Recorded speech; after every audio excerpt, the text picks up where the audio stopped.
I want to talk about the Canes. The Canes are they really had a great finish. They have a great class.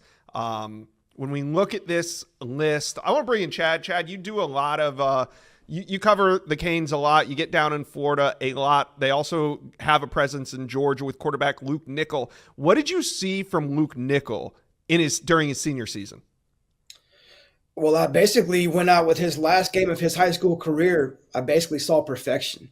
I think he was 21 of 22 in the state championship game for like 430 plus yards, 4 touchdowns, and his back-to-back state championship season. So what I saw in Luke Nickel was basically perfection there at the end. And I've said this for the last probably 2.5 years. And look, I know some stuff. Before he committed to Miami, he tried to commit to another ACC school who told him, no, let's wait.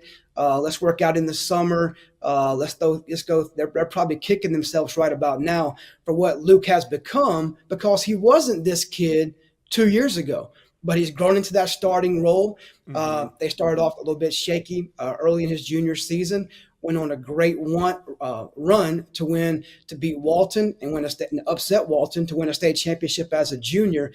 And then he has weapons galore with C.J. Wiley, Ethan Barbour, Ryan G. And they go on a great run this year as a senior to close out that almost perfect moment of 21 on 22, 400 yards in the state championship game. But he's a leader.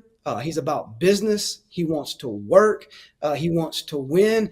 And he'll do whatever it takes to make guys around him better. Guys want to play for him. Guys want to play with him. He comes from one of the top high school programs in the country at Milton High School in Alpharetta, Georgia. Those guys work. Those guys win. Those guys compete. He will be ready to compete early at the University of Miami. And they got no doubt about that. Steve, one of the signatures of Miami Hurricane recruiting under Mario Cristobal are late flips. And maybe we didn't see the magnitude that we have in the first couple of years of Mario's tenure at Miami, but we saw a big one down the stretch. Let's talk about edge Hayden Lowe. How is Miami able to flip him from USC? Relentless consistency with this recruitment. And yes, they flipped him from USC. They also beat Oregon for Hayden Lowe. There was a time where it looked like he was going to flip from USC to Oregon, but Miami, Mario Cristobal, Coach Jason Taylor, NFL Hall of Famer, the way he builds relationships with recruits see time greats. Those are some of the reasons that led Hayden Lowe to Miami. Some major subtractions. Sure. You're losing Restrepo, you're losing Cam Ward, but you're also bringing in a bunch of talent. Where do you have Miami right now in your ACC power rankings? Got him at 2, Josh. And obviously you lose a Cam Ward, and what he was last year was probably worth, maybe 3 wins with what that defense didn't have. If you looked at Mario, he was pointing at you when he in that photo. He had the number 1 up. He thinks he should be number 1 in your power rankings. And they're going to have a chance to prove it, without a doubt. I mean, I think what's noteworthy about Miami, even with them being at 2, for the record, I have Clemson at 1 as we sit here right now, know more about their quarterback play and more about some of their weapons. But talking about Miami, they've had an upward trend every single year under Mario Cristobal in Coral Gables. They won 7 games the year before, and they just won 10 games recently. So, I mean, they continue to just take steps up the ladder, and I'm curious to see at what point that starts to really move them on the recruiting trail here in future cycles. But when it comes to next season, if Carson Beck hits the way I think they expect him to hit in that Shannon Dawson offense, going to be good vibes in Coral Gables. Yeah, and they're bringing in some playmakers. We've seen Joshua Moore, who flipped his commitment from the Florida Gators to the Miami Hurricanes. Chad, you've seen Joshua Moore a lot. Is he the type of wideout that you think could come in and play right away at Miami? Oh, there's no doubt. He's big, he's long, he's fast. He has that South Florida confidence about him.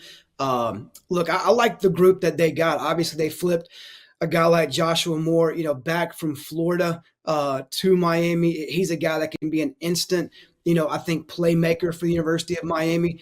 He's a hometown kid from South Florida. He knows that staff. He loves Kevin Beard. He loves Mario Cristobal, where the program is going. But also getting a guy like Malachi Tony back, who Malachi, was a guy that was committed. He went and visited Alabama. backed off that commitment, then reclassifies from 26 to 25. People thinking maybe Alabama's a school. Kentucky had an OV set with Kentucky. Never made that trip, goes back to Miami. He plays with Diabell there at American Heritage and Plantation, a top program down in South Florida. Getting him back, one of those more joystick, slot guys, return man, jet sweep kids, super full of excitement.